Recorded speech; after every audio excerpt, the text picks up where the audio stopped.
نتفرج على عظمه النادي الاهلي في فيديو تجديد حسين الشحات. بجد يا جدعان اروع واجمل فيديو ممكن تشوفه في حياتك. اتفرج. انا عايز اشكر بس صاحب فكره ان يجيب والده حسين الشحات هي اللي تديله العقد. واسمعوا كلمه والده حسين الشحات بتقول له ايه.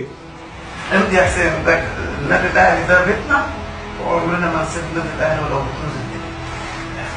الله عليك يا ست الكل، تسلم لسانك يا والده حسين الشحات. يا جماعه اديت العقد وبتقول له امضي يا حسين، النادي الاهلي ده بيتنا وما نبقوش بكنوز الدنيا. الله عليك يا ست الكل، عرفت تربي. عايزين نشكر عايزين نشكر والده حسين الشحات، ربنا يكرمك يا امي. وعايزين نشكر حسين الشحات من هو في العين الاماراتي بيضحي عشان خاطر النادي الاهلي. وحسين الشحات الفتره الاخيره جات له عروض كتيره جدا من السعوديه ومن الخليج بفلوس كتيره جدا، وضحى بالفلوس عشان خاطر النادي الاهلي. وحسين الشحات اهو بيمضي. يا جماعه اجمل فيديو ممكن تشوف في حياتك. تسلم لنا يا ست الكل. كل الناس في الكومنتات تحيي والده حسين الشحات يا جدعان. شكرا يا ست الكل.